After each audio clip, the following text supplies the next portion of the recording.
Centre of मास बच्चे जिहड़ा देखो अपने 4 चैप्टर कंप्लीट हो गए।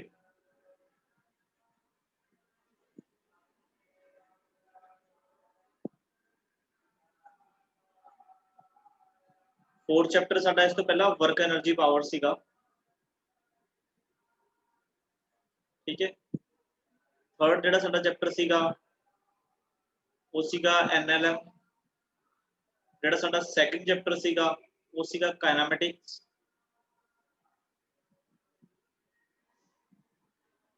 जिहड़ा फर्स्ट चैप्टर सीगा वो साडा बेसिक दा सीगा, ठीक है। डायमेंशनल एनालिसिस वगैरह सब कुछ सीगा। ये अपना फिफ्थ चैप्टर है। देखो जो तुसी अज ये फिफ्थ चैप्टर स्टार्ट करोगे ਜਾਂ ਅਸੀਂ ਜਦੋਂ फिफ्थ चैप्टर ਨੂੰ ਅੱਗੇ ਵੱਲ ਕੀ ਵਧਾਵਾਂਗੇ, ठीक है, ਅੱਗੇ ਵੱਲ ਚੱਲਾਂਗੇ ਤਾਂ थोड़ा ਜਿਹਾ मतलब टिपिकल लगूगा, स्टार्टिंग टिपिकल लगूगा, ठीक है। बाद ਦੇ ਵਿੱਚ ਤੁਹਾਨੂੰ ਕੀ ਹੈ ਸੌਖਾ ਲੱਗੂਗਾ क्योंकि बिल्कुल ही नवी चीज़ है। देखो जिवें काइनेमैटिक्स सी, काइनेमैटिक्स तुसी पढ़ी हुई सीगी 9th ਦੇ ਵਿੱਚ, है ना। अच्छा न्यूटन ਦੇ लॉज ने ਜਿਹੜੇ ਇਹ ਵੀ ਤੁਸੀਂ ਕੀ 9th क्लास पढ़े हुए सीगे। वर्क एनर्जी पावर भी तुसी किते ना किते की 9th क्लास पढ़े हुए सीगे, मतलब थोड़ा बहुत ਤੁਹਾਨੂੰ ਇਹਦੇ ਬਾਰੇ पता ਹੁੰਦਾ है, ठीक है। बट ਜਿਹੜਾ centre of mass the concept ਜਿਹੜਾ 5th ਚੈप्टर है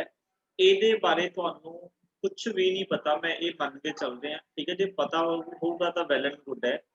ठीक है। तो थोड़ा जिहा एक बारी औखा लगूगा क्योंकि जो असीं नवी चीज़ स्टार्ट करते हैं, कोई नवा काम स्टार्ट करते हैं, कोई नवा कंसैप्ट स्टार्ट करते हैं, स्टार्टिंग सानूं औखा लगता है, ठीक है। बट जो तुसीं कंटिन्यूटी रखोगे, अज जो लैक्चर मैं करवाऊंगा उन्होंने बाद में तुसीं देख लोगे, है ना, कोई गैप नहीं आऊगा तो फिर नहीं मैनूं लगदा भी इहनूं कोई औखा लगूगा। हाँ जे सेंटर ऑफ मास वाले चैप्टर के विच तुसीं काम नूं इकट्ठा कर लोगे भी यार 2 दिनों का काम इकट्ठा देखांगे, है ना, फिर तुहानूं की उहदे विच मुश्किल आएगी, ठीक है। तो ये जिन्ने दिन चैप्टर चलूगा इनू तुसीं सेम डे ही इहदी रिवीजन कर लेनी है तां तुहानूं कोई दिक्कत ना आए। इहदे विचों क्वेश्चन तुहानूं पक्का ही मिलूगा, चाहे स्कूल दे एग्जाम की आपां गल करिए, चाहे साडा की है जिहड़ा जेई मेन का एग्जाम है चाहे उहदे विच आपां गल करिए, ठीक है। एक तो लैके 2 क्वेश्चन तुहानूं इहदे सेंटर ऑफ मास ਜਾਂ ਅੱਗੇ ਅਸੀਂ मूवमेंट ऑफ इनर्शिया पढ़ांगे ਉਹਦੇ ਵਿੱਚ ਸਾਨੂੰ ਇੱਕ ਜਾਂ ਦੋ ਕੁਐਸਚਨ ਤੁਹਾਨੂੰ ਪੱਕਾ ਹੀ ਮਿਲਣਗੇ ਤੇ ਜਿਨ੍ਹਾਂ ਨੂੰ ਆਉਂਦੇ ਹੋਏ ਔਰ ਜਿਨ੍ਹਾਂ ਨੇ ਕਨਸੈਪਟ ਅੱਛੇ ਤਰੀਕੇ ਨਾਲ ਪੜ੍ਹੇ ਹੋਏ ਹੈ ਉਹਨਾਂ ਵਾਸਤੇ ਇਹ ਮੈਡੀਕਲ ਬਹੁਤ ਸਿੰਪਲ ਵੇ ਦੇ ਵਿੱਚ ਕੀ ਹੈ ਸੋਲਵ ਹੋ ਜਾਣਗੇ, ਠੀਕ ਹੈ। ਤਾਂ ਪਹਿਲਾਂ ਅਸੀਂ ਗੱਲ ਕਰਦੇ ਹਾਂ ਵੀ ਸੈਂਟਰ ਆਫ ਮਾਸ ਹੁੰਦਾ ਕੀ ਹੈ, ठीक है। सेंटर ऑफ मास देखो नाम से थोड़ा जिहा क्लीयर हो रहा है भी सेंटर ते मास दा होना। जिवें मान लो साडे कोले आ एक बॉडी है, आ साडे कोले एक बॉडी है, ठीक है जी। हुण बच्चे सानू पता है इस बॉडी दे विच बहुत सारे पार्टिकल्स ने, भी बॉडी है कोई भी बॉडी है पार्टिकल्स तो मिलके बनी हुई है। इहदे विच देखो इस तरीके दे नाल नंबर ऑफ पार्टिकल्स लखां करोड़ां पार्टिकल बैठे ने इहदे विच, पता ही नहीं कितने पार्टिकल ने।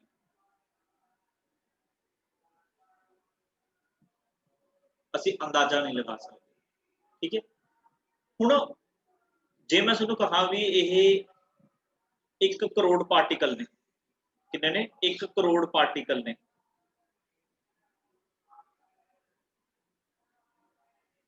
ते तुसीं मैनूं कहा भी तुसीं इस ब्लॉक ते फोर्स लगाती, इस ब्लॉक ते फोर्स लगाती, तो बट विच ਇਹ ਗੱਲ ਤਾਂ ਤੁਹਾਡੇ ਧਿਆਨ ਦੇ ਵਿੱਚ ਫਿਰ ਆਊਗੀ ਨਾ कि जे तुसी इस ब्लॉक ते फोर्स लगाई है एफ तो तुसी किहड़े पार्टिकल ते लगाई है, जिहड़ा पार्टिकल इत्थे बैठा उत्ते लगाई है, जो कोई पार्टिकल इत्थे बैठा उहदे ते लगाई है, इस पार्टिकल ते लगाई है, इस पार्टिकल ते लगाई है, इस पार्टिकल ते लगाई है, किहड़े पार्टिकल ते तुसी फोर्स लगा रहे हो, क्योंकि ब्लॉक दे विच तां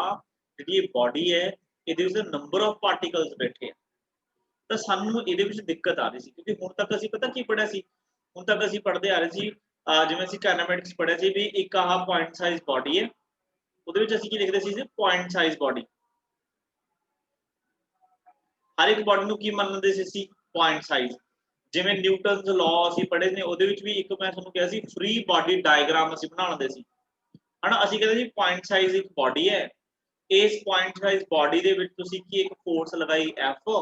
ਠੀਕ ਹੈ, ਜਿਹਦੇ ਨਾਲ ਇਹਦੇ ਵਿੱਚ ਪੈਦਾ ਹੋਈ ਐਕਸਲਰੇਸ਼ਨ ਫਾਰਮੂਲਾ ਕੀ ਬਣ ਗਿਆ F = ma। ਜਿਹੜੇ ਬੱਚੇ ਆਹ ਵਾਲੇ ਫਾਰਮੂਲੇ ਅਸੀਂ ਪੜ੍ਹ ਕੇ ਆਏ ਆ ਨਾ, ਇਹ ਕਿਹਦੇ ਵਾਸਤੇ ਵੈਲਿਡ ਨੇ? ਇਹ for a point size body ਵਾਸਤੇ ਵੈਲਿਡ ਨੇ। ਮਤਲਬ ਜਦੋਂ ਬॉडी ਦੇ ਡਾਈਮੈਂਸ਼ਨਸ ਬਹੁਤ ਜ਼ਿਆਦਾ ਸਮਾਲ ਹੋਣ, ਮਤਲਬ ਇੱਕ ਪੁਆਇੰਟ, ਠੀਕ ਹੈ। ਸਿਮਿਲਰਲੀ ਜਿਵੇਂ ਅਸੀਂ ਲਿਫਟ ਵਾਲੀ ਗੱਲ ਕਰਦੇ ਸੀ ਵੀ ਇਹ ਲਿਫਟ ਹੈ ਜੀ, ਠੀਕ ਹੈ,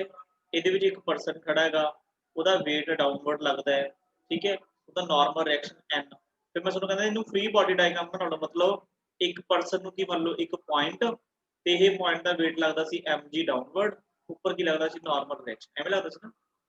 ਬਟ ਜੇ ਤੁਸੀਂ ਸੋਚੋ ਵੀ ਜਿਹੜਾ ਇੱਕ ਪਰਸਨ ਹੈ, ਉਹ ਇੱਕ ਪਰਸਨ ਇੱਕ ਪੁਆਇੰਟ ਥੋੜੀ ਹੈ, ਇਹਦੇ ਵਿੱਚ ਤਾਂ ਬਹੁਤ ਸਾਰੇ ਪਾਰਟੀਕਲਸ ਨੇ, ਅਣਗਿਣਤ ਪਾਰਟੀਕਲਸ ਨੇ ਆਪਣੇ ਕੋਲੇ। ਕਿਹੜਾ ਪੁਆਇੰਟ, ਕਿਹੜੇ ਪਾਰਟੀਕਲਸ ਤੋਂ ਅਸੀਂ weight ਨੂੰ ਸ਼ੋ ਕਰੀਏ, ਠੀਕ ਹੈ। ਤਾਂ ਇਸ ਚੀਜ਼ ਨੂੰ ਸਮਝਣ ਦੇ ਲਈ centre of mass the concept ਬਣਿਆ ਵੀ ਇਹ ਤੁਸੀਂ ਕਿਹੜੇ ਪਾਰਟੀਕਲ ਤੇ ਫੋਰਸ ਲਗਾਓ, ਠੀਕ ਹੈ, ਸੋ ਦੈਟ ਸਾਡੇ ਜਿਹੜੇ ਰਿਜ਼ਲਟ ਹੈ ਉਹ ਵੇਰੀ ਨਾ ਕਰਨ। ਸਮਝ ਲੱਗੀ ਜੀ centre of mass the concept ਅਸੀਂ ਕਿਉਂ ਪੜ੍ਹਨ ਜਾ ਰਹੇ ਹਾਂ? ਕਿਉਂਕਿ ਜਿਹੜੀ ਕੋਈ ਵੀ ਬॉडीज ਨੇ ਜਿਹੜੀਆਂ ਲਾਰਜ ਆਪਾਂ ਕਹਿ ਸਕਦੇ ਸਾਈਜ਼ ਬॉडीज ਨੇ, ਠੀਕ ਹੈ, ਉਹਨਾਂ ਦੇ ਵਿੱਚ ਨੰਬਰ ਆਫ ਪਾਰਟੀਕਲਸ ਨੇ, ਤੇ ਨੰਬਰ ਆਫ ਪਾਰਟੀਕਲਸ ਜ਼ਿਆਦਾ ਹੋਣ ਕਰਕੇ ਤਾਂ ਤੁਸੀਂ ਕੀ ਹੈ ਜਦੋਂ ਕਿਸੇ ਬॉडी ਤੇ ਫੋਰਸ ਲਗਾਉਣੇ ਹੋ, ਉਹ ਫੋਰਸ ਕਿਹੜੇ ਪਾਰਟੀਕਲ ਤੇ ਜਾ ਕੇ ਲੱਗਦੀ ਹੈ, ਇਹਦੀ ਬੜੀ ਇੰਪੋਰਟੈਂਸ ਹੈ, ਠੀਕ ਹੈ। ਹੁਣ ਦੇਖੋ ਇਸ ਪਾਰਟੀਕਲ ਨੂੰ ਮੂਵ ਕਰਨ ਵਾਸਤੇ ਅਲੱਗ ਫੋਰਸ ਚਾਹੀਦੀ ਹੋਊਗੀ, ਇਹਨੂੰ ਮੂਵ ਕਰਨ ਵਾਸਤੇ ਕੋਈ ਅਲੱਗ ਫੋਰਸ ਚਾਹੀਦੀ ਹੈ, ਇਹਨੂੰ ਕੁਝ ਅਲੱਗ ਚਾਹੀਦੀ ਹੈ, ਇਹਨੂੰ ਕੁਝ ਅਲੱਗ ਚਾਹੀਦੀ ਹੈ, ਇਹਨੂੰ ਕੁਝ ਅਲੱਗ ਚਾਹੀਦੀ ਹੈ, ਹਰ ਇੱਕ ਵਾਸਤੇ ਕੀ ਹੈ ਫੋਰਸ ਅਲੱਗ-ਅਲੱਗ ਚਾਹੀਦੀ ਹੈ। ਤਾਂ ਤੁਸੀਂ ਕਹਿ ਸਕਦੇ ਤੁਹਾਡੀ ਲਗਾਈ ਫੋਰਸ ਹਰ ਇੱਕ ਦੇ ਵਿੱਚ ਕੀ ਡਿਸਟ੍ਰੀਬਿਊਟ ਹੋਊਗੀ, ਤਾਂ ਤੁਸੀਂ ਕਿਹੜੇ ਪੁਆਇੰਟ ਤੇ ਫੋਰਸ ਲਗਾਓ ਸੋ ਦੈਟ ਅਸੀਂ ਸਾਰੇ ਪਾਰਟੀਕਲਸ ਨੂੰ ਸਟੱਡੀ ਇੱਕ ਪੁਆਇੰਟ ਦੇ ਨਾਲ ਸਟੱਡੀ ਕਰ ਲਈਏ, ਠੀਕ ਹੈ। ਉਹ ਪੁਆਇੰਟ ਬੱਚੇ ਜਿਹੜਾ ਪੁਆਇੰਟ ਹੈ ਉਹ ਸੈਂਟਰ ਆਫ ਮਾਸ ਹੈ। ਜਿਵੇਂ ਇੱਕ ਤੁਹਾਨੂੰ ਛੋਟੀ ਜਿਹੀ ਐਗਜ਼ਾਮਪਲ ਦਿੰਦਾ, ਅਸੀਂ ਦੇਖੋ ਜਦੋਂ ਵੀ ਕੋਈ ਬॉडी ਹੁੰਦੀ ਹੈ ਹਨਾ, ਮਤਲਬ ਮੈਂ ਤੁਹਾਨੂੰ ਕਹਿੰਦਾ ਵੀ ਆ ਇੱਕ ਬਲੌਕ ਹੈ, ਇਹ ਬਲੌਕ ਮੰਨ ਲਓ ਇਸ ਸਰਫੇਸ ਤੇ ਪਿਆ, ਮੈਂ ਤੁਹਾਨੂੰ ਕਹਿਣਾ ਵੀ ਇਹਦਾ ਜਿਹੜਾ weight ਦਿਖਾਓ, ਤਾਂ ਤੁਸੀਂ weight ਕੀ ਕਰਦੇ ਸੀ, ਤਾਂ ਤੁਸੀਂ ਇਹਦਾ weight ਇਹਦੇ ਸੈਂਟਰ ਤੋਂ ਦਿਖਾਉਂਦੇ ਸੀ ਕਿ ਨਹੀਂ ਦਿਖਾਉਂਦੇ ਸੀ? ਯੈਸ অর ਨੋ?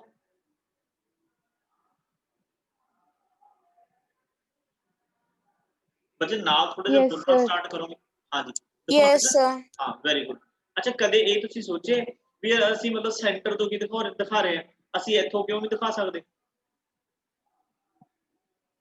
ਅਸੀਂ ਇੱਥੋਂ ਕਿਉਂ ਨਹੀਂ ਦਿਖਾ ਸਕਦੇ?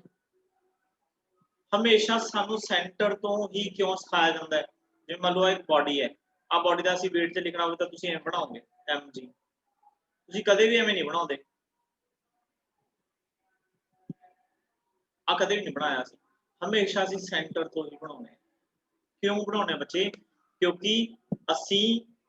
ਜਿਹੜੀ ਚੀਜ਼ ਯੂਜ਼ ਕਰ ਚੁੱਕੇ ਹਾਂ ਨਾ ਉਹਨੂੰ ਅਸੀਂ ਹੁਣ ਪੜ੍ਹਨਾ ਹੈ, ਬਿਕੋਜ਼ ਇਹਦਾ ਜਿਹੜਾ ਸੈਂਟਰ ਹੈ ਨਾ, ਇਹਦੇ ਸੈਂਟਰ ਤੇ ਇਹਦਾ ਸੈਂਟਰ ਆਫ ਮਾਸ ਹੁੰਦਾ ਹੈ। ਹਮੇਸ਼ਾ ਅਸੀਂ ਕੋਈ ਵੀ ਜਿਹੜੀ ਫੋਰਸ ਲਗਾਉਣੇ ਆ ਬੱਚੇ, ਕੋਈ ਵੀ ਜਿਹੜੀ ਅਸੀਂ ਫੋਰਸ ਲਗਾਉਣੇ ਆ ਉਹ ਅਸੀਂ ਕਿਹਦੇ ਤੇ ਲਗਾਉਣੇ ਆ, ਉਹ ਅਸੀਂ ਸੈਂਟਰ ਆਫ ਮਾਸ ਤੇ ਲਗਾਉਣੇ ਆ, ਕਿਸੇ ਬॉडी ਦੇ ਸੈਂਟਰ ਆਫ ਮਾਸ ਤੇ। ਹੁਣ ਦਿਮਾਗ ਦੇ ਵਿੱਚ ਕੁਐਸਚਨ ਆ ਰਿਹਾ ਹੋਊਗਾ ਕਿ ਸਰ ਫਿਰ ਸੈਂਟਰ ਆਫ ਮਾਸ ਹੁੰਦਾ ਕੀ ਹੈ, ਤਾਂ ਦੱਸੋ, ਉਹ ਵੀ ਦੱਸੂਗਾ, ਪਰ ਥੋੜਾ ਜਿਹਾ ਮੈਂ ਕਲੀਅਰ ਕਰ ਰਿਹਾ ਵੀ ਅਸੀਂ ਜਿੰਨੀਆਂ ਵੀ ਫੋਰਸਿਸ ਲਗਾਉਣੇ ਆ ਉਹ ਕਿਹਦੇ ਤੇ ਲਗਾਉਣੇ ਆ, ਸੈਂਟਰ ਆਫ ਮਾਸ।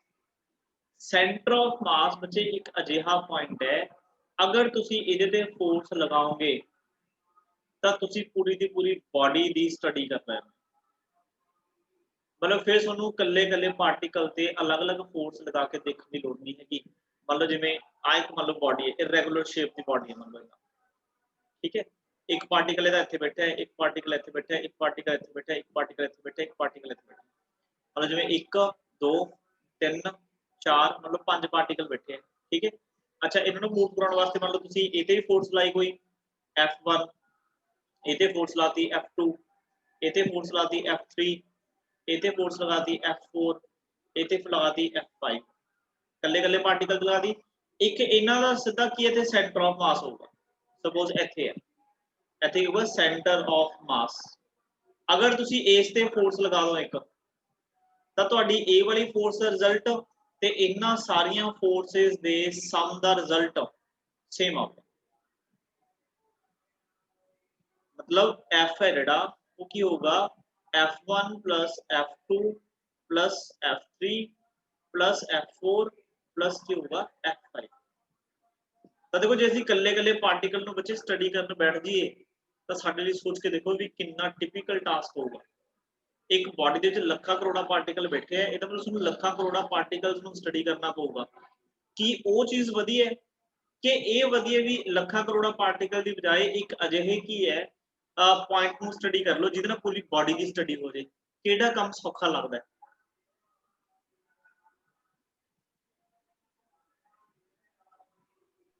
ਸਿਰਫ ਇੱਕ ਪੁਆਇੰਟ ਨਾਲ ਇੱਕ ਪੁਆਇੰਟ ਨੂੰ ਸਟੱਡੀ ਕਰਨਾ ਬਿਲਕੁਲ ਸਿੰਪਲ। ਤੇ ਉਹ ਪੁਆਇੰਟ ਦਾ ਨਾਮ ਕੀ ਹੈ? ਉਸ ਪੁਆਇੰਟ ਦਾ ਨਾਮ ਸੈਂਟਰ ਆਫ ਮਾਸ। ਤਾਂ ਅਸੀਂ ਜਦੋਂ ਵੀ ਕਿਸੇ ਬਾਡੀ ਨੂੰ ਸਟੱਡੀ ਕਰਦੇ ਆ ਨਾ ਤਾਂ ਅਸੀਂ ਉਹਨੂੰ ਉਹਦੇ ਸੈਂਟਰ ਆਫ ਮਾਸ ਤੋਂ ਸਟੱਡੀ ਕਰਦੇ ਆ। ਹੁਣ ਗੱਲ ਆਉਂਦੀ ਹੈ ਵੀ ਸੈਂਟਰ ਆਫ ਮਾਸ ਹੁੰਦਾ ਹੈ। ਹੁਣ ਇਹ ਸਮਝੋ what do you mean by center of mass? Do you mean by center of mass? इन्हें मैं लिखा करूंगा COM या CM भी लिख सकते हो, centre of mass.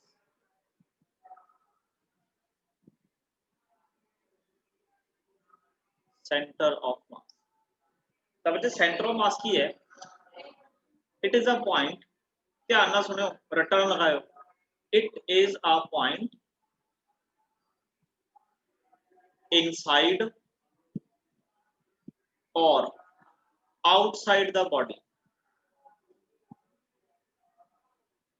It is the point inside or outside the body. मतलब सेंटर ऑफ मास के एक पॉइंट है,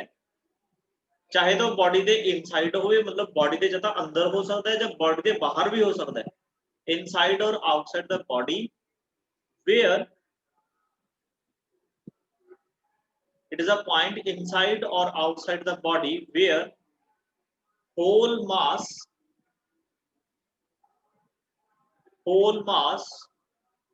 of the body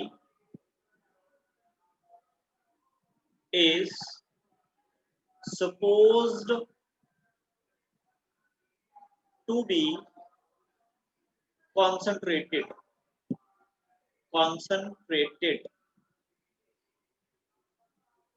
supposed to be मतलब imaginary concept है, actuals नहीं होता। मतलब सेंटर ऑफ मास बचे एक वो पॉइंट है, चाहे तो इनसाइड मतलब बॉडी के इनसाइड या बॉडी के आउटसाइड,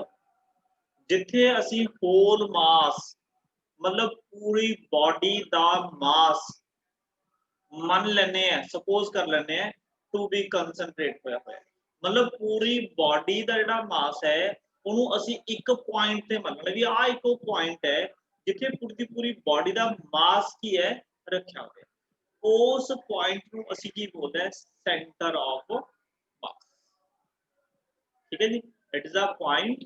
इनसाइड और आउटसाइड। ये समझ लग जाएगा अगे भी आउटसाइड का की मतलब है। ठीक है, इनसाइड तो पता ही है भी बॉडी के अंदर होगा। It is a point inside और outside the body where whole mass of the body is supposed to be concentrated। चाहे तो एम सोच लो इनू, जैसे दूसरी डेफिनेशन है का, इट इज अ पॉइंट, सुनी चलो ठीक है, हौली हौली क्लियर हो जाऊगा। It is a point inside और outside the body where body can be balanced। कहते सेंटर ऑफ मास एक वो पॉइंट है बॉडी के इनसाइड या बॉडी तो आउटसाइड जिथे असी किसी बॉडी नू की कर लिए बैलेंस कर लिए, जिथे असी बॉडी नू की कर लिए बैलेंस कर लिए। ਹੁਣ देखो ਇਹ वाली डेफिनेशन हर एक स्टूडेंट अपनी लाइफ ਦੇ ਵਿੱਚ क्लास ਦੇ ਵਿੱਚ ਕਿਤੇ ਨਾ ਕਿਤੇ यूज करता, बट ਉਹਨੂੰ ਇਹਦਾ ਕਨਸੈਪਟ नहीं पता ਹੁੰਦਾ। ਜਿਵੇਂ देखो ਤੁਸੀਂ ਕੀ है ਇਹ ਕੰਮ ਹਮੇਸ਼ਾ ਕੀਤਾ ਹੋਊਗਾ, ਜਿਵੇਂ ਤੁਹਾਡੇ ਕੋਲ ਪੈਨ है ना, ਪੈਨ ਨੂੰ ਤੁਸੀਂ ਇਸ ਤਰੀਕੇ ਨਾਲ ਹੱਥ ਦੇ ਉੱਪਰ ਕੀ ਇਦਾਂ ਰੱਖਦੇ ਹੋ,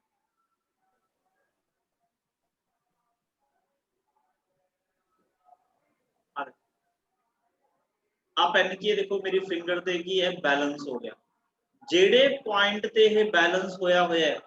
that point is known as center of mass, that point is known as center of mass, मतलब इस point ਤੇ ਇਹ ਕੀ ਹੈ ਬੈਲੈਂਸ ਹੋ ਰਿਹਾ ਤੇ ਇਹ ਵਾਲੇ ਪੁਆਇੰਟ ਨੂੰ ਮੈਂ ਕੀ ਬੋਲੂੰਗਾ ਤਾਂ center of mass।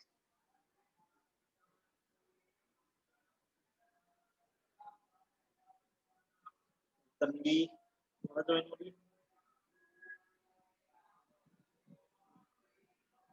हाँ जी ठीक है बच्चे, तन्वी दोबारा देख लो जी इधर। जो ਅਸੀਂ बैलेंस की गल देखो दूसरी डेफिनेशन में क्या लिखी है, it is a point inside और outside the body where body can be balanced. आ देखो जिवें आ पेन है ना, ਤੁਸੀਂ ਇਹ ਐਕਸਪੈਰੀਮੈਂਟ ਹਮੇਸ਼ਾ ਆਪਣੀ ਕੀ ਹੈ ਲਾਈਫ ਦੇ ਵਿੱਚ ਕੀਤਾ ਹੋਊਗਾ। ਪੈਨ ਨੂੰ ਤੁਸੀਂ ਆਪਦੀ ਇਸ ਫਿੰਗਰ ਤੇ ਕੀ ਇੱਥੇ ਪਲੇਸ ਕਰਕੇ ਦੇਖੋ, ਇੱਕ ਪੁਆਇੰਟ ਤੁਹਾਨੂੰ ਇਹੋ ਜਿਹਾ ਮਿਲੂਗਾ ਜਿੱਥੇ ਜਾ ਕੇ ਪੈਨ ਕੀ ਹੋ ਜਾਊਗਾ, ਦੇਖੋ ਬੈਲੈਂਸ ਹੋ ਜਾਊਗਾ। ਦੇਖੋ ਮੇਰੀ ਸਿਰਫ ਇੱਕ ਫਿੰਗਰ ਤੇ ਖੜਿਆ ਹੋਇਆ। ਹੁਣ ਦੇਖੋ ਇੱਕ ਚੀਜ਼ ਸੋਚੋ, ਜਿਹੜਾ ਇਹ ਪੈਨ ਹੈ ਹਨਾ, ਇਹ ਪੈਨ ਹੈ ਜਿਹੜਾ ਬੱਚੇ, ਇਹਦਾ ਦੇਖੋ ਮਾਸ ਤਾਂ ਇੱਥੇ ਵੀ ਹਰ ਇੱਕ ਜਗ੍ਹਾ ਤੇ ਇੱਥੇ ਪਾਰਟੀਕਲਸ ਨੇ ਨਾ ਇਹਦੇ, ਬਟ ਇਹਦੇ ਵਿੱਚ ਇੱਕ ਪੁਆਇੰਟ ਇਹੋ ਜਿਹਾ ਹੈ ਜਿੱਥੇ ਕੀ ਹੈ ਇਹ ਬੈਲੈਂਸ ਹੋ ਗਿਆ। ਤਾਂ ਅਸੀਂ ਉਸ ਪੁਆਇੰਟ ਤੇ ਮੰਨ ਲੈਣੇ ਵੀ ਪੂਰੇ ਦਾ ਪੂਰਾ ਜਿਹੜਾ ਪੈਨ ਹੈ, ਜਿੰਨੇ ਵੀ ਪਾਰਟੀਕਲਸ ਨੇ, ਪਾਰਟੀਕਲ ਦਾ ਕੁਝ ਨਾ ਕੁਝ ਮਾਸ ਹੈ, ਉਹ ਸਾਰਾ ਇਸ ਪੁਆਇੰਟ ਤੇ ਕਨਸੈਂਟਰੇਟਡ ਹੈ। ਮੰਨਦੇ ਹਾਂ ਅਸੀਂ, ਐਕਚੁਅਲ ਚ ਨਹੀਂ ਹੁੰਦਾ। ਫਿਰ ਅਸੀਂ ਸੈਂਟਰ ਆਫ ਮਾਸ ਵਾਲੇ ਪੁਆਇੰਟ ਨੂੰ ਸਟੱਡੀ ਕਰਾਂਗੇ। Is it clear to all?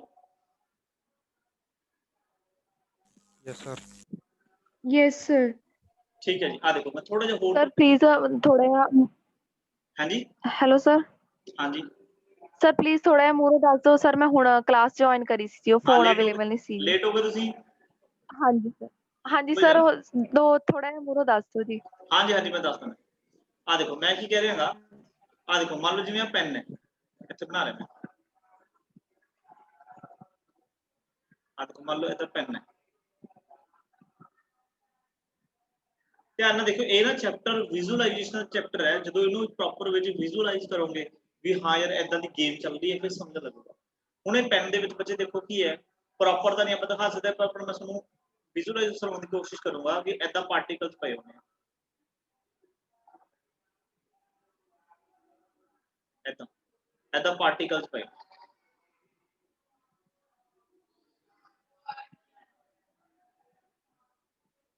Number of particles ਲੱਖਾਂ ਕਰੋੜਾਂ ਪਾਰਟੀਕਲ ਪਏ ਨੇ ਅੰਦਰ,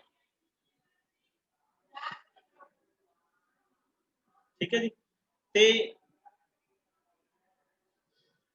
ਆਹ ਵਾਲਾ ਪੁਆਇੰਟ ਇੱਕ ਇਹੋ ਜਿਹਾ ਪੁਆਇੰਟ ਸੀਗਾ,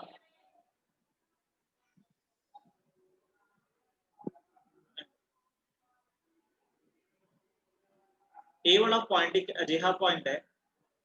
ਜਿੱਥੇ ਜਾ ਕੇ ਕੀ ਹੈ, ਜਿਹੜਾ ਪੈਨ ਹੈ ਉਹ ਕੀ ਹੋ ਗਿਆ, ਬੈਲੈਂਸ ਹੋ ਗਿਆ। ਇਹਨੂੰ ਕੀ ਬੋਲਦੇ ਆ, ਇਹਨੂੰ ਫਲਕਰਮ ਬੋਲਦੇ ਆ। ਜਿੱਥੇ ਅਸੀਂ ਬੈਲੈਂਸ ਕਰਦੇ ਆ ਨਾ, ਇਹਨੂੰ ਫਲਕਰਮ ਬੋਲਦੇ ਆ, FUL ਫਲਕਰਮ। बैलेंस करने वाला स्पेलिंग चेक कर लो, ठीक है। फलक्रम ये बैलेंस करने वास्ते यूज होता है। हुण देखो आ पार्टिकल नंबर बैठा 1 2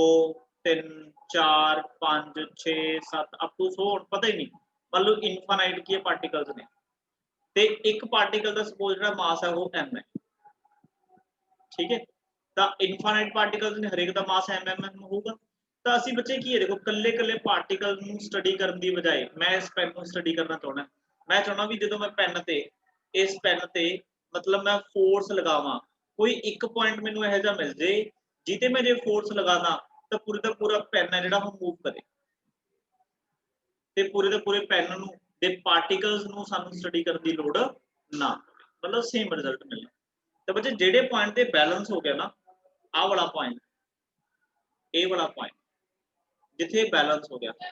तो असी मान लेने हैं कि ए की है जिहड़ा पॉइंट है, ये पॉइंट की है, इस सेंटर ऑफ मास है, ये पॉइंट किहड़ा है, इस सेंटर ऑफ मास है। ते असी इस पूरे पेन का जिहड़ा मास है, मान लो इस पूरे पेन का मास कैपिटल M है, ते कैपिटल M किवें बनेगा,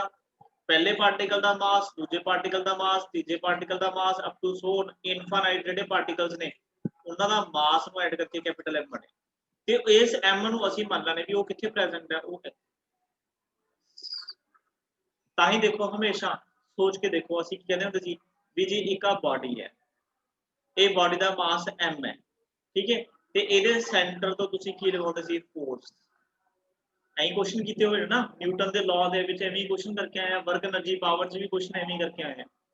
ਹੁਣ ਜਿਹੜਾ ਜੇ ਬੱਚੇ ਸੋਚਿਆ ਜਾਵੇ ਵੀ ਜਿਹੜਾ ਇਹਦਾ ਪਾਰਟੀਕਲ ਜਿਹੜਾ ਇਹਦਾ ਟੋਟਲ ਮਾਸ m ਹੈ ਉਹ ਹੈਗਾ ਕਿਵੇਂ ਹੈ ਇੱਥੇ ਪਾਰਟੀਕਲ ਬੈਠਾ ਹੋਊਗਾ ਇੱਥੇ ਪਾਰਟੀਕਲ ਹੈ ਇੱਥੇ ਪਾਰਟੀਕਲ ਆ ਨੰਬਰ ਆਫ ਪਾਰਟੀਕਲਸ ਇੱਥੇ ਬੈਠੇ ਨੇ ਜਿਨ੍ਹਾਂ ਦੇ ਮਾਸਿਸ ਦਾ ਸਮ ਕਰਕੇ ਕੀ ਸਾਡੇ ਕੋਲੇ ਆ ਰਿਹਾ ਟੋਟਲ m ਤੇ ਟੋਟਲ m ਅਸੀਂ ਕਿੱਥੇ ਮੰਨ ਲਾਂਗੇ ਇਸ ਸੈਂਟਰ ਤੇ ਸੈਂਟਰ ਨੂੰ ਫਿਰ ਅਸੀਂ ਕੀ ਬੋਲਦੇ ਹਾਂ ਸੈਂਟਰ ਆਫ ਠੀਕ ਹੈ ਹੁਣ ਦੇਖੋ ਐਕਚੁਅਲਸ ਦਾ ਹੈ ਨਹੀਂਗਾ ਆਪਾਂ ਨੂੰ ਪਤਾ ਜਿਹੜਾ ਪਾਰਟੀਕਲ ਇਸ ਪੋਜੀਸ਼ਨ ਤੇ ਬੈਠਾ ਉਹ ਤਾਂ ਇੱਥੇ ਹੀ ਬੈਠਾ ਹੈ ਜਿਹੜਾ ਪਾਰਟੀਕਲ ਇੱਥੇ ਹੈ ਉਹਦਾ ਮਾਸ ਵੀ ਇੱਥੇ ਹੋਊਗਾ ਜਿਹੜਾ ਪਾਰਟੀਕਲ ਇੱਥੇ ਬੈਠਾ ਉਹਦਾ ਮਾਸ ਵੀ ਇੱਥੇ ਹੋਊਗਾ ਅਸੀਂ ਅਜ਼ਿਊਮ ਕੀਤਾ ਅਸੀਂ ਇੱਕ ਪੁਆਇੰਟ ਅਜ਼ਿਊਮ ਕਰ ਲਿਆ ਜਿੱਥੇ ਕੀ ਹੈ ਅਸੀਂ ਉਹਦਾ ਮਾਸ ਹੈ ਜਿਹੜਾ ਕੀ ਹੈ ਅਜ਼ਿਊਮ ਕਰਨਾ ਵੀ ਪੂਰੀ ਬਾਡੀ ਦਾ ਮਾਸ ਉਸ ਪਾਰਟਿਕੂਲਰ ਪੁਆਇੰਟ ਤੇ ਕੀ ਹੈ present ਹੈ that point is known as center of mass is it clear to all yes sir ठीक है जी Yes, sir. जैस्मिन जी मैं डेफिनेशन दोबारा लिख देना सेंटर ऑफ मास की लिखिया सी मैं कि सेंटर ऑफ मास है जेड़ा वो एक पॉइंट है वो बॉडी दे इनसाइड भी हो सकता है बॉडी दे आउटसाइड भी हो सकता है जिथे ਅਸੀਂ देखो ਮੰਨਦੇ ਵੀ ਜਿਹੜਾ ਬॉडी ਦਾ ਪੂਰਾ ਮਾਸ ਹੈ ਹੋਲ ਮਾਸ ਆਫ ਦਾ ਬॉडी ਇਜ਼ ਸਪੋਜ਼ਡ मतलब ਮੰਨਿਆ ਜਾਂਦਾ ਹੈ ਅਸਿਊਮ ਕੀਤਾ ਜਾਂਦਾ ਹੈ ਇਜ਼ ਟੂ ਬੀ ਕਨਸੈਂਟਰੇਟਿਡ ਜਾਂ ਸੈਂਟਰ ਆਫ ਮਾਸ ਨੂੰ ਅਸੀਂ ਡਿਫਾਈਨ ਕਰ ਸਕਦੇ ਹਾਂ ਇੱਕ ਉਹ ਪੁਆਇੰਟ ਹੈ ਜਿੱਥੇ ਬਾਡੀ ਕੀ ਹੋ ਜਾਂਦੀ ਹੈ बैलेंस अच्छा एक गल का ध्यान रखियो अगे जाके इस चीज समझांगे जरूरी नहीं है बच्चे ਜਿਹੜਾ सेंटर ऑफ मास हर एक बॉडी ਦਾ सेंटर ਤੇ ही होएगा आंसर ये जरूरी नहीं हैगा ਇਹ सेंटर ऑफ मास बॉडी ਦਾ ਕਿਤੇ ਵੀ ਹੋ ਸਕਦਾ ਹੈ ਉਹ ਡਿਪੈਂਡ ਕਰਦਾ ਬॉडी ਦੀ ਕਨਫੀਗਰੇਸ਼ਨ ਕਿਹੋ ਜਿਹੀ ਹੈ बॉडी ਦੇ ਵਿੱਚ ਜੋ ਪਾਰਟੀਕਲਸ ਨੇ ਉਹ ਕੀ ਉਹਨਾਂ ਦਾ ਜਿਹੜਾ ਮਾਸ ਹੈ ਉਹ ਸੇਮ ਹੈ ਠੀਕ ਹੈ ਜਾਂ ਕਿਤੇ ਬॉडी ਦਾ ਮਾਸ ਜ਼ਿਆਦਾ ਹੈ ਜਾਂ ਕਿਤੇ ਬॉडी ਦਾ ਮਾਸ ਘੱਟ ਹੈ ਉਹ ਜਿਵੇਂ ਜਿਵੇਂ ਅਸੀਂ ਚੈਪਟਰ ਵਾਈਜ਼ ਅੱਗੇ ਚੱਲੇ ਜਾਵਾਂਗੇ ਸਾਨੂੰ ਕਲੀਅਰ ਹੋ ਜਾਊਗਾ ठीक है जी ये हो गई जी दो डेफिनेशंस एक डेफिनेशन हो रहा है बच्चे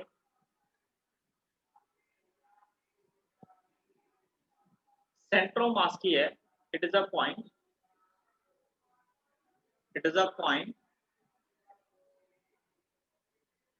inside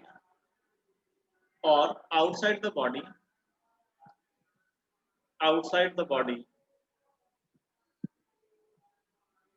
where if a line of action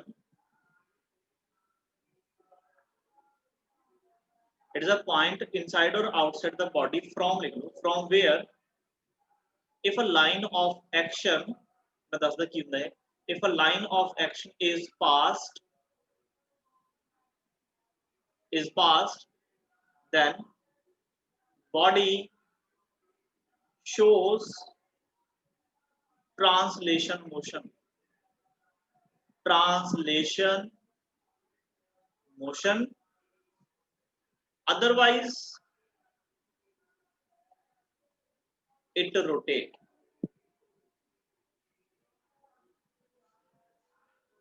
कहते सेंटर ऑफ मास ਨੂੰ ਅਸੀਂ ਇਦਾਂ ਵੀ ਡਿਫਾਈਨ ਕਰ ਸਕਦੇ ਵੀ ਇੱਕ ਉਹ ਵਾਲਾ ਪੁਆਇੰਟ ਇਨਸਾਈਡ ਦਾ ਆਊਟਸਾਈਡ ਦਾ ਬਾਡੀ ਫਰੋਮ ਵੇਅਰ ਕਿ ਜਿੱਥੋਂ अगर लाइन ऑफ एक्शन ਤੁਸੀਂ पास करा दो लाइन ऑफ एक्शन मतलब कि बच्चे जिवें मैं कहता भी इस डायरेक्शन में फोर्स लगाती तो जी फोर्स ਨੂੰ ਅਸੀਂ रिप्रेजेंट करते ना जी लाइन मैं ड्रॉ की है इनू लाइन ऑफ एक्शन बोलते हैं भी जिस लाइन के अलोंग मैं एक्शन किया मतलब जिधर ਅਸੀਂ फोर्स लगाई है कहते जे जी फोर्स वाली जी लाइन है वो तुहाडी इस सेंटर ऑफ मास चों पास कर जाती है इस पास तो बॉडी ट्रांसलेशन मोशन शुरू करती ट्रांसलेशन मोशन में स्टार्टिंग दस्या सीगा मोशन इन की होंदा है स्ट्रेट लाइन मतलब फिर बॉडी एक स्ट्रेट लाइन च ट्रैवल करती है अगर वो सेंटर ऑफ मास दे विचों नहीं पास कर रही तो बॉडी 101% बच्चे श्योर है कि बॉडी रोटेट हो जाएगी तुहाडी फोर्स लगाउण दे नाल वो बॉडी स्ट्रेट लाइन दे विच ट्रैवल नहीं कर मैं तुहानूं इहदा एक्सपेरीमेंट करके दिखाउणा है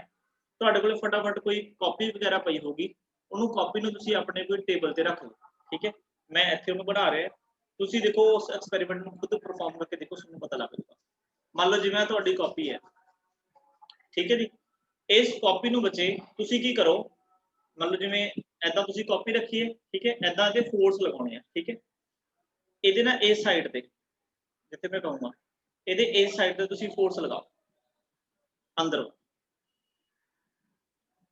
ਇੱਥੇ ਫੋਰਸ ਲਾਓ ਕਾਪੀ ਤੇ ਜਦੋਂ ਇਹ ਫੋਰਸ ਲਗਾਓਗੇ ਤਾਂ ਮੈਨੂੰ ਦੱਸੋ ਕਾਪੀ ਜਿਹੜੀ ਉਹ ਸਟ੍ਰੇਟ ਲਾਈਨ ਜਾ ਰਹੀ ਹੈ ਜਾਂ ਕਾਪੀ ਰੋਟੇਟ ਹੋ ਰਹੀ ਹੈ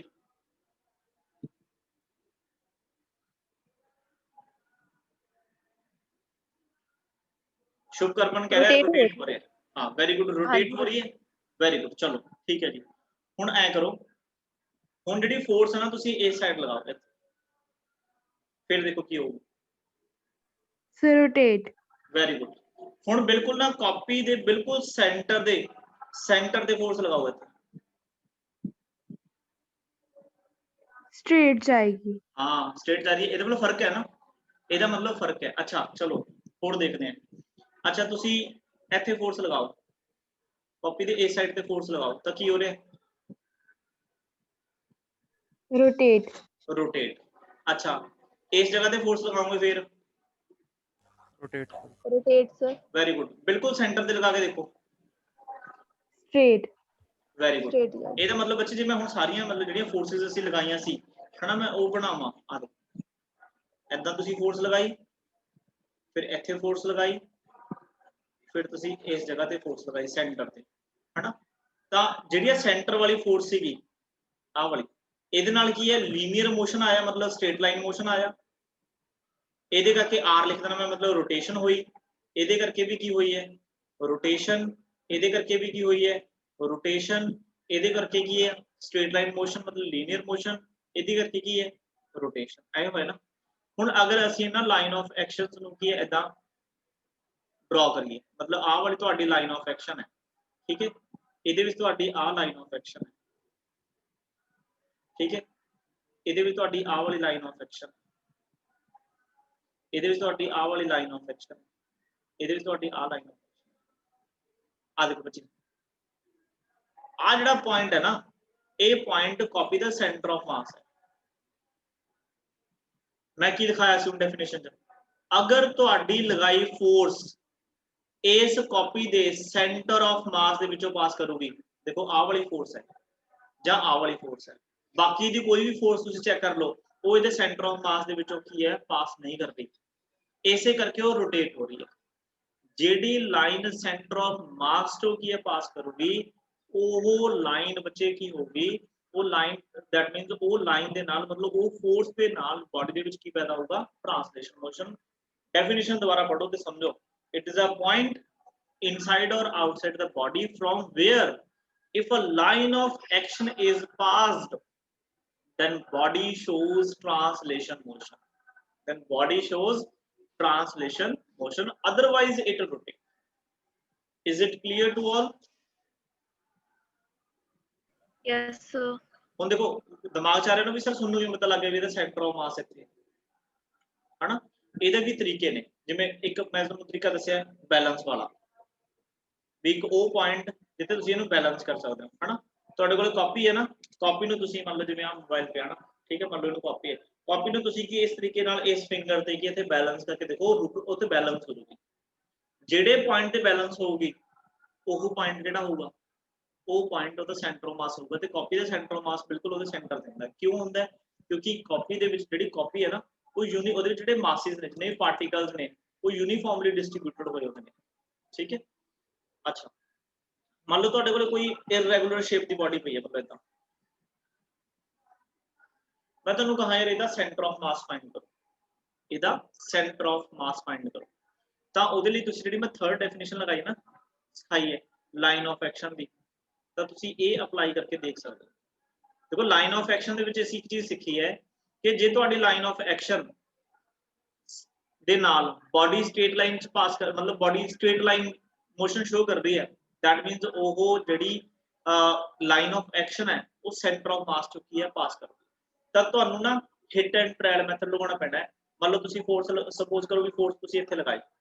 ਤਾਂ ਇਹ ਆ ਤੁਹਾਡੀ ਲਾਈਨ ਆਫ ਐਕਸ਼ਨ ਹੋ ਗਈ ਤੇ ਸਪੋਜ਼ ਇਹਦੇ ਨਾਲ ਕੀ ਹੈ ਲੀਨੀਅਰ ਮੋਸ਼ਨ ਆ ਗਿਆ ਠੀਕ ਹੈ ਫਿਰ ਮੰਨ ਲਓ ਤੁਸੀਂ ਫੋਰਸ ਕੋਈ ਇੱਥੇ ਲਗਾਈ ਆ ਤੁਹਾਡੀ ਕੀ ਹੋਗੀ ਲਾਈਨ ਆਫ ਐਕਸ਼ਨ ਹੋ ਗਈ ਸਪੋਜ਼ ਇਹਦੇ ਨਾਲ ਜਿਹੜੀ ਬਾਡੀ ਦੇ ਵਿੱਚ ਰੋਟੇਸ਼ਨ ਮੋਸ਼ਨ ਹੋ ਗਿਆ ਠੀਕ ਹੈ ਫਿਰ ਤੁਸੀਂ ਮੰਨ ਲਓ ਫੋਰਸ ਲਗਾਈ ਇਸ ਜਗ੍ਹਾ ਤੇ ਆ ਤੁਹਾਡੀ ਕੀ ਹੋਗੀ ਲਾਈਨ ਆਫ ਐਕਸ਼ਨ ਹੋਗੀ ਸਪੋਜ਼ ਇਹਦੇ ਨਾਲ ਵੀ ਕੀ ਹੋ ਗਿਆ ਲੀਨੀਅਰ ਮੋਸ਼ਨ ਤਾਂ ਜਿੱਥੇ ਬੱਚੇ ਤੁਹਾਡੇ ਦੋ ਲਾਈਨ ਆਫ ਐਕਸ਼ਨਸ ਜਿਹੜੀਆਂ ਲੀਨੀਅਰ ਮੋਸ਼ਨ ਪੈਦਾ ਕਰਦੇ ਨੇ ਬਾਡੀ ਦੇ ਵਿੱਚ ਇੰਟਰਸੈਕਟ ਕਰਨਗੀਆਂ ਉਹ ਪੁਆਇੰਟ ਨੂੰ ਕੀ ਬੋਲਦਾ ਸੀ ਸੈਂਟਰ ਆਫ ਮਾਸ मतलब रोटेशन वाली छड़ दियो जिथे जिथे लीनियर मोशन ਤੁਹਾਡਾ आ रहा है ਉਹ ਦੋਨਾਂ ਲਾਈਨਸ ਜਿਹੜੇ ਪੁਆਇੰਟ ਨੂੰ ਮੀਟ ਕਰਨਗੀਆਂ ਉਹ ਪੁਆਇੰਟ ਤੁਹਾਡਾ ਕਿਹੜਾ ਹੋਊਗਾ ਸੈਂਟਰ ਆਫ ਮਾਸ ਹਾਂਜੀ ਇੱਕ ਪੁਆਇੰਟ ਹੁੰਦਾ ਬਸ ਇੱਕ ਪੁਆਇੰਟ ਜਿਹਨੂੰ ਅਸੀਂ ਸਟੱਡੀ ਕਰਨਾ ਹੈ ਉਹਨੂੰ ਸਟੱਡੀ ਕਰਕੇ ਅਸੀਂ ਕਹਿੰਦੇ ਹਾਂ ਵੀ ਅਸੀਂ ਪੂਰੀ ਬਾਡੀ ਨੂੰ ਸਟੱਡੀ